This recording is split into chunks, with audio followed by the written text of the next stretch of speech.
On India Global this week, we have with us the British High Commissioner to India, Alex Ellis. Many thanks for speaking with NDTV.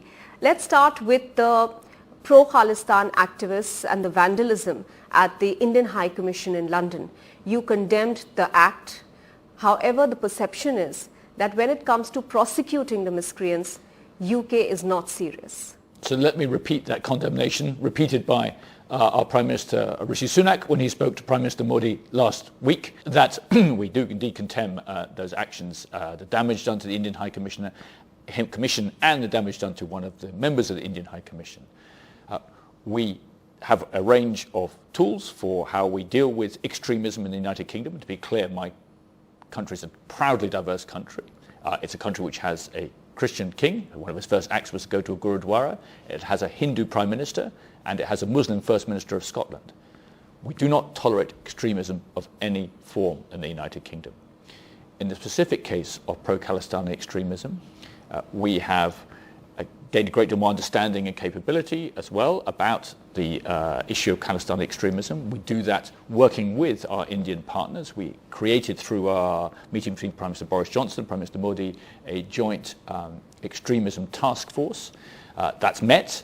That's looked at this issue. We have a dedicated team in our Interior Ministry, our Home Office, and we do act. The police are operationally independent, but they did arrest somebody at that incident on the 19th of March. The police then managed extremely well a much larger demonstration and other demonstrations all around the UK in the days after that. We have a range of tools for how you deal with extremism, and that can be anything from communication and tackling dis and misinformation, and importantly, for example, our politicians, when they were asked in Parliament about this, about the situation in Punjab, were absolutely clear what the situation was, including on some of the misinformation about internet shutdowns. And we have a range of tools for further kinds of disruption of extremism. To give you a few examples in general, preventing broadcasters or revoking the licenses of broadcasters who are likely to incite violence, acting against charities which are not really charities, or against educational institutions which are not really educational institutions. Now, I'm not going to go into all of the details about what we applied, but if you look, for example, on the website of our communications regulator, Ofcom, you would see that they did act last October against a TV station which was likely to incite violence by revoking its license.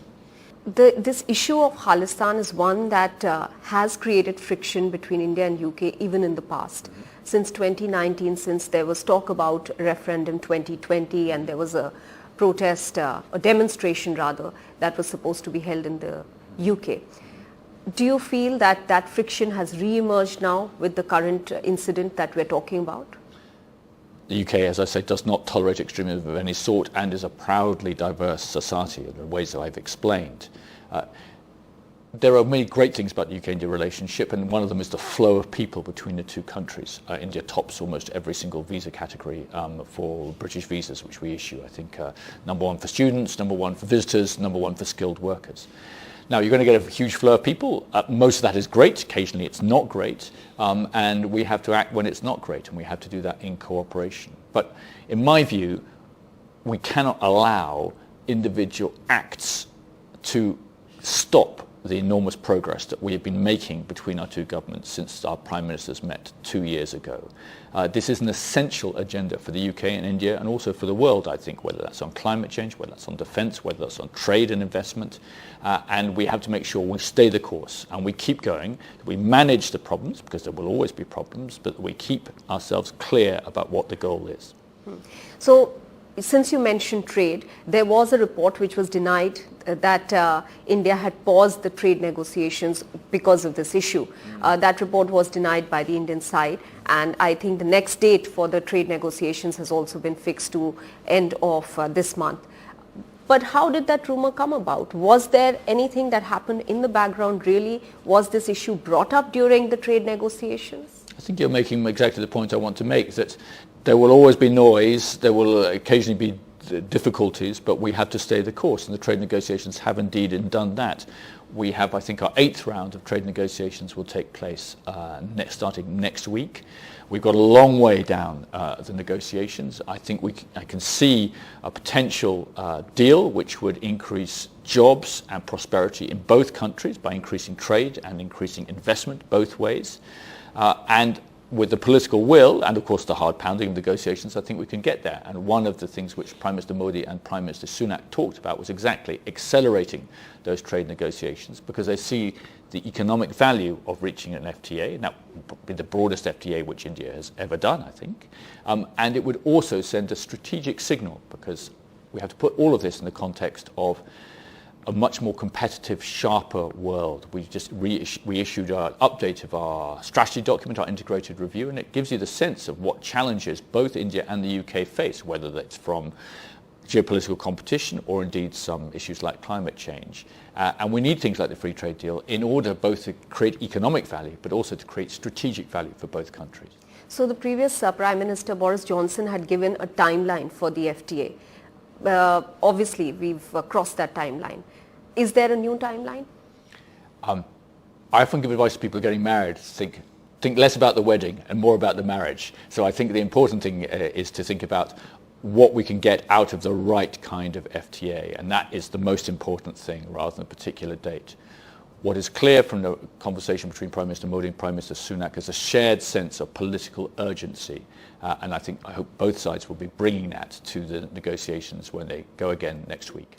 Coming back to the issue of security for the Indian High Commission in London, the sense in India was that security was lax and there was a reciprocal action. The security outside your own residence has been lowered, I believe. Would you want to clarify what the security around the Indian High Commission looked like at that time and what steps have been taken now? I'll be careful about going into specific security matters because that actually can compromise the security of a place. But you are right to say that the security around the High Commission has increased. Now, the Indian High Commission in London is in a fantastic location. It's on one of the busiest streets of one of the busiest cities in the world, and it's right on the road. But there is an increased police presence there. There are other measures which the Indian High Commission is discussing with the relevant authorities to make sure that there's increased security for the long term. There's better communication flows. But I think we have to look at the deeper issue as well as the symptoms of it, and that is tackling extremism, whether in India or in the UK, and in this particular case in relation to pro-Khalistani extremism, and ensuring that we have a solid shared understanding as well as the ability to act, indeed the actions which our authorities take in relation to that. Now I want to ask you about some of the tax-related or funding actions that we've seen in India. For instance, BBC has been under the scanner and recently Oxfam. What would you say to the actions that are being taken? The UK is home to some globally respected institutions, which the BBC is one, which have to respect the laws of the country in which they are in. And that's clear.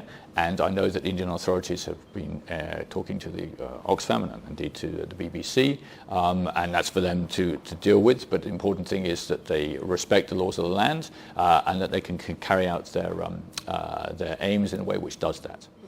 One of the points that the Ministry of Home Affairs has raised with the CBI with regards to Oxfam is that they were trying to build pressure on the Indian government via several other governments and institutions abroad to have their FCRA license back. I'm not going to get into the particulars of the case, and of course we talk to the Indian authorities about many issues, but I couldn't say much more than that. You see the relationship between India and the UK on track despite these hiccups that one would probably define more than hiccups because of the sensitivities involved? Let me be clear. Attacking the Indian High Commission, that's not a hiccup. That is serious business, and it is not okay. And the Prime Minister said that, our Foreign Minister said that, we repeated it in Parliament, and we have acted on the basis of those words. So it's much more than a hiccup. It's a serious thing, and we take it seriously. I've described a much more competitive, sharper, more difficult world. And India and the UK, fifth and sixth largest economies in the world, India getting up to third, I hope, by the end of this decade, two democracies. We need to act together. This is not a nice partnership to have. It is a necessary partnership to have, both for the benefits it brings to India and to the UK, to us together, but also more globally. And that's why we had our Chief of Defence Staff was here this week, the head of our armed forces, Chief of our Air Force was here this week, because we want to build alongside the Living Bridge a much stronger defence and security bridge in a very complicated part of the world. And I think, for example, we've had 5 ships visits, including to the Andaman Islands, in the last few months in order to develop that security relationship. We need to bring that economic bridge as well, not just for the economic value, but also for the strategic value as well. We need to deal with things like climate change. In other words, this isn't a nice to have. The UK-India partnership is an essential partnership for dealing with a very complex world. As I've said, there will be problems. We take them seriously. We address them. And we need to keep going. We need to keep our eyes on the prize, which was the one described by Prime Minister Modi and Prime Minister Johnson 2 years ago, which is a much deeper partnership. High Commissioner Alex Ellis, many thanks for speaking with NDTV. Thank you.